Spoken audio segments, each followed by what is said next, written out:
The topic is the evolution and revolution of influenza vaccines. I'll just introduce what is the influenza and how it presents and what are the evolution in the influenza vaccine and what is the revolution in influenza vaccine. Influenza, as you know, it's a highly contagious acute respiratory illness which is caused by influenza virus, and this occurs in two different patterns. Annual seasonal epidemics which occur during winters, and in temperate countries it can occur throughout in the tropics. So in the temperate countries it occurs in the winters, and in the tropics it can occur throughout the year. They are global pandemics. When the large number of group is affected throughout the world, so the epidemic affecting the large number of people and throughout the world it is spread, and it does not occur every year. It may occur irregularly but last up to a year or so. The influenza virus enters through the nose and settles in the respiratory tract. The virus structure, as you know, it has some spikes of hemagglutinins and neuraminidase, and has matrix, a protein, and inside there is a RNA and proteins in the center. And so how influenza presents clinically, as you know, a usual case of influenza present with fever, headache, dry cough, cold, sore throat, muscle aches and diarrhea or vomitings. But there can be some complications like bacterial pneumonia, otitis media, sinusitis, dehydration, or there may be worsening of the already existing conditions like asthma or COPD.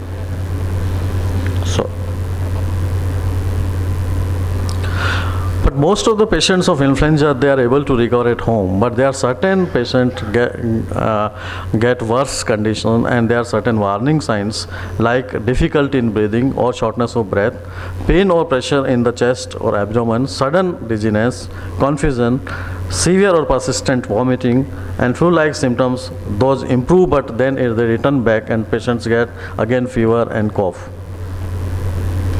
Now, there have been various pandemics in the world.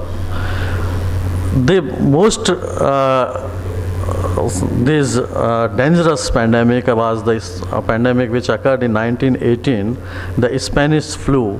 It affected about 20 to 100 million deaths were there, and affected a large number of the population, and at least there was more than 8 lakhs death in the USA.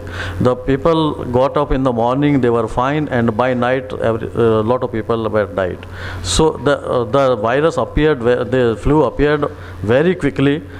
So morning patient was comfortable and by night dead. So it was a very dangerous and very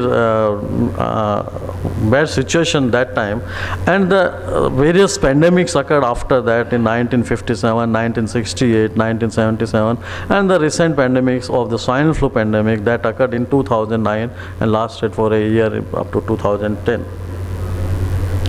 So that pandemic has also, and you know that a lot of deaths has occurred with the swine flu during that pandemics, and recently also every year we are having epidemics of influenza virus, swine flu virus causing a lot of deaths. Now, what are the types of influenza viruses? There are 3 types of influenza virus, A, B and C. Influenza A and B are responsible for seasonal epidemics. Now, influenza A virus can infect humans, also infect other species like birds and animals. It is responsible for annual epidemics and pandemics. It is classified into different subunits, subclassification into 2 types of glycoprotein. It has like hemagglutinins, which is called H1, and neuraminidase, which is called N1.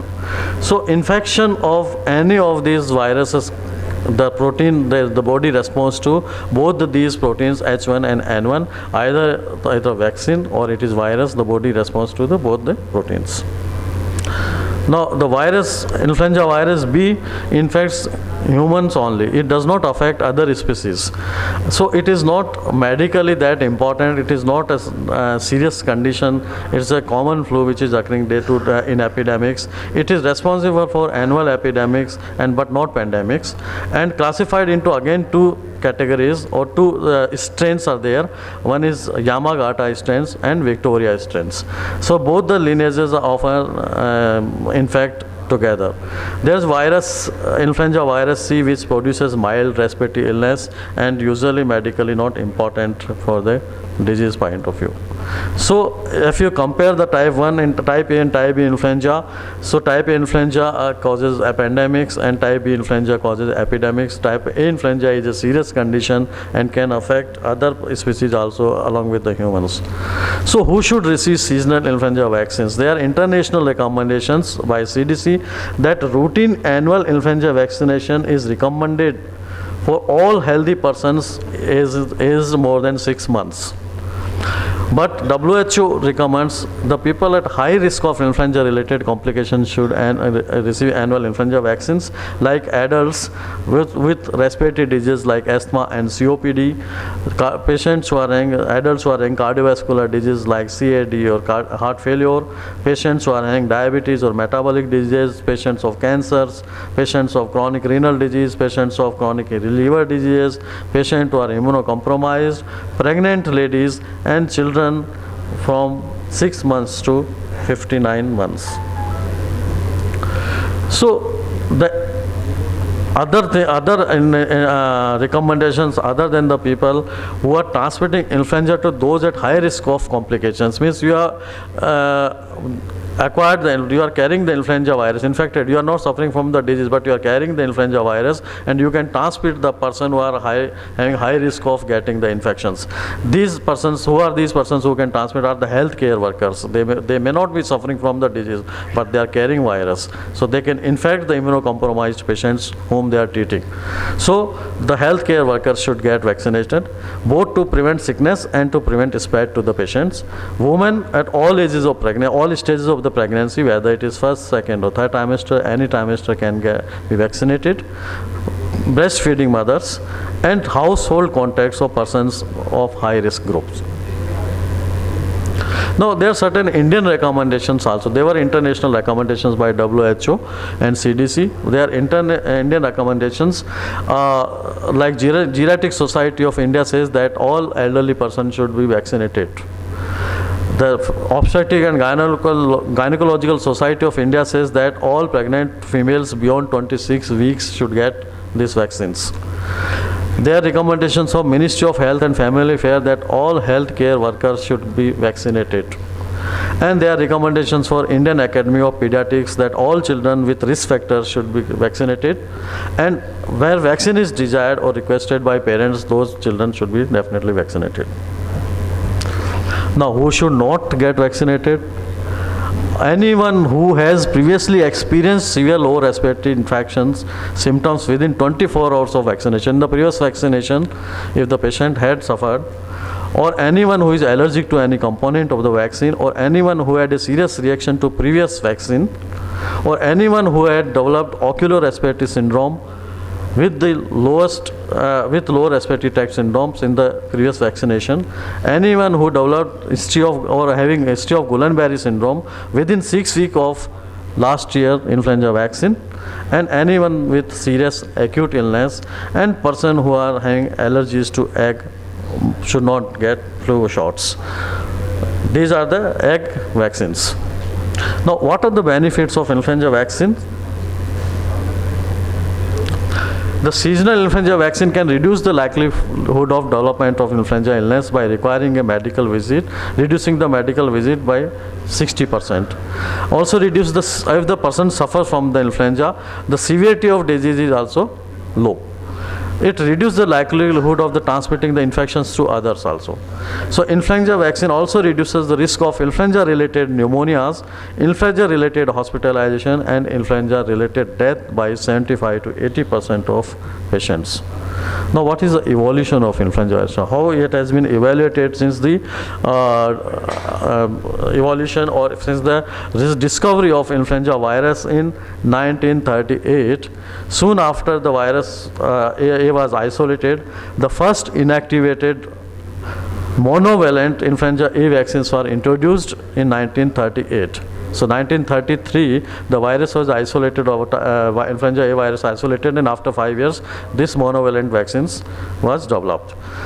Then influenza virus type B was isolated in 1940, and soon after 2 years of this isolation, the bivalent vaccines for the influenza A and containing influenza B viruses strains were produced. In 1978, the first trivalent vaccines occurred with 2 influenza A virus strains and 1 influenza B virus strains are produced. Now, what are the benefits? Sorry, it's going back. Now, in 1938, when the first vaccines were produced, it was egg-based influenza vaccine that was introduced, and in 2007 first cell culture based influenza vaccines were launched in Europe. But in 2013 the US FDA has approved first insect cell culture vaccine. But the concern was that the strains change every year. Small changes in the influenza virus occur continuously, and the new virus strains may not be recognized by bodies. Does not produce any disease, and there's the attenuated vaccines where the virulence of the virus is hampered, but virus is alive, but the virulence is so much hampered that it will not produce any disease in the immunocompetent person. But what is the revolution has occurred in the influenza vaccine? The revolution is production of virus-like particles or VLP vaccine. This vaccine is produced by recombinant cell culture technology, which is not vulnerable to variations in the egg supply and also involves construction of virus-like particles. So what are virus-like particles? They are nano-sized particles which mimics external structures of the virus but does lack intact genetic material. They are not carrying the genetics of the virus but only carrying the H1 and N1 proteins. So they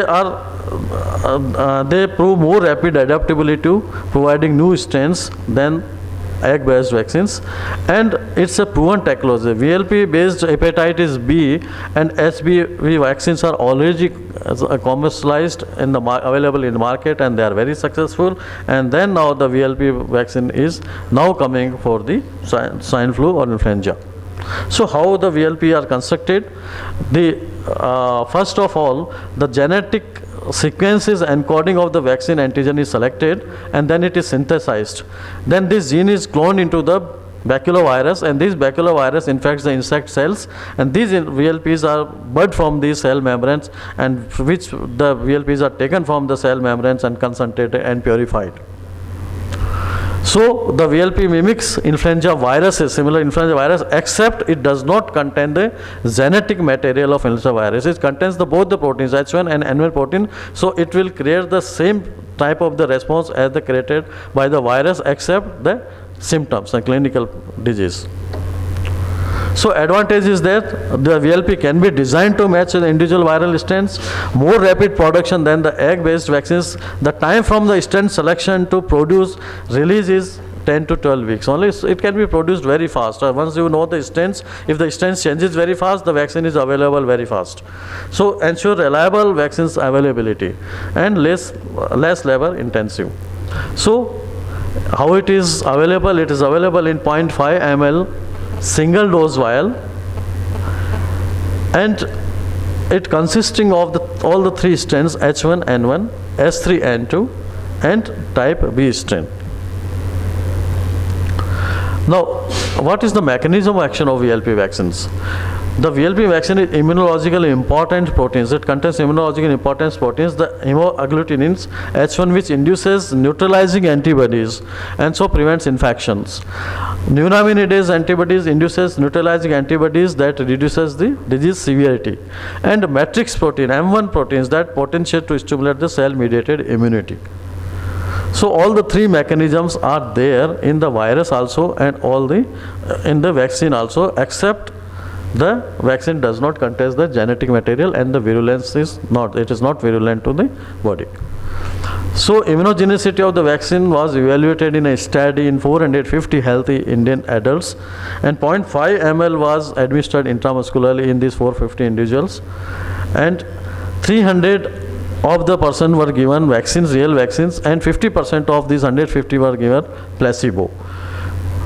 It was found that after a period of 21 days, more than 70% of the vaccines, the titer was more than 4 times, and in more than 40% titer was more than 4 times, and more than 70% the titer of antibodies was 3 times. So within 21 days the response was very good for the threefold and fourfold rise by 40 in the 40% cases and threefold rise in 70% cases. The antibody titer reached within 21 days. There are advantages of VLP vaccines over the available vaccines, which are all vaccines which are available. The injectable vaccines are egg-based vaccines. So the VLP vaccines are not containing any egg protein, so can be safely used in patients with egg allergies. Ensures exact genetic matches to the circulating strains, and can be produced very rapidly. As I said earlier, it can be produced within 10 to 12 weeks. Unlike live attenuated vaccines, the nasal vaccines, nasal spray vaccines are live attenuated vaccines, and these VLP vaccines, like nasal spray, does not contain intact viral genetic material, so it is not infectious. Even in immunocompromised patients, it is not going to cause any problem. Live attenuated vaccine is contraindicated in children below 5 years, and also adults above 50 years, and also in pregnant ladies it cannot be given, the nasal vaccines. Nasal vaccines cannot be given in a diabetic patient, a patient who is taking aspirin, a patient who is taking steroids, patient of cancer, patient of diabetes. So immunocompromised patient cannot receive the nasal vaccines. Nasal vaccines is good for children from 5 years to 18 years and healthy adults if required. So the VLP vaccines can safely be used in patients with compromised immunity, and also in the respiratory disease like asthma, COPD, cardiovascular diseases, diabetes, and also in pregnancy. So the indication for the VLP vaccine is for active immunization of adults against disease caused by seasonal influenza virus subtypes A and type B. Both are contained in the vaccines. Dosage is as other vaccines, 0.5 ml given intramuscularly in the region of deltoid muscles, usually on the left arm, should be given once in every year before the season. It is safe and well tolerated by majority of individuals, and sometimes there may be mild side effects, and which are persisting only for a day or two. It does not last longer, like headache, nasal congestion, or low-grade fever can occur, or sore throat or muscle cramps can occur. But the most common reactions people have to the flu vaccines are considerably less severe than the actual flu. So the taking vaccine is better than getting flu. So there are certain precautions should be taken, like other seasonal influenza vaccines. It should not be used with, or it should be used with caution in individual with moderate to severe illness, present illness with or without fever, and history of Guillain-Barré syndrome within 6 weeks of receipt of influenza vaccine in past. It is contraindicated to an individual which has severe allergic reactions to any of the component of the vaccine. So in last slide, the VLP vaccine has certain salient features. It is the first recombinant trivalent seasonal influenza vaccine which is developed with VLP cell culture technology. It induces robust humoral response to all induced strains of influenza. It has antibody response achieved or believed to be associated with reduced risk of influenza and its complications and mortality. It provides seroconvergence rates more than 70% against all the 3 strains within 21 days. It is free from the egg proteins, so safe in the individual with egg allergies, and it is free from the intact viral genome, so it is non-infectious even in immunocompromised patients, and it is very well tolerated by most of the persons. Thank you very much.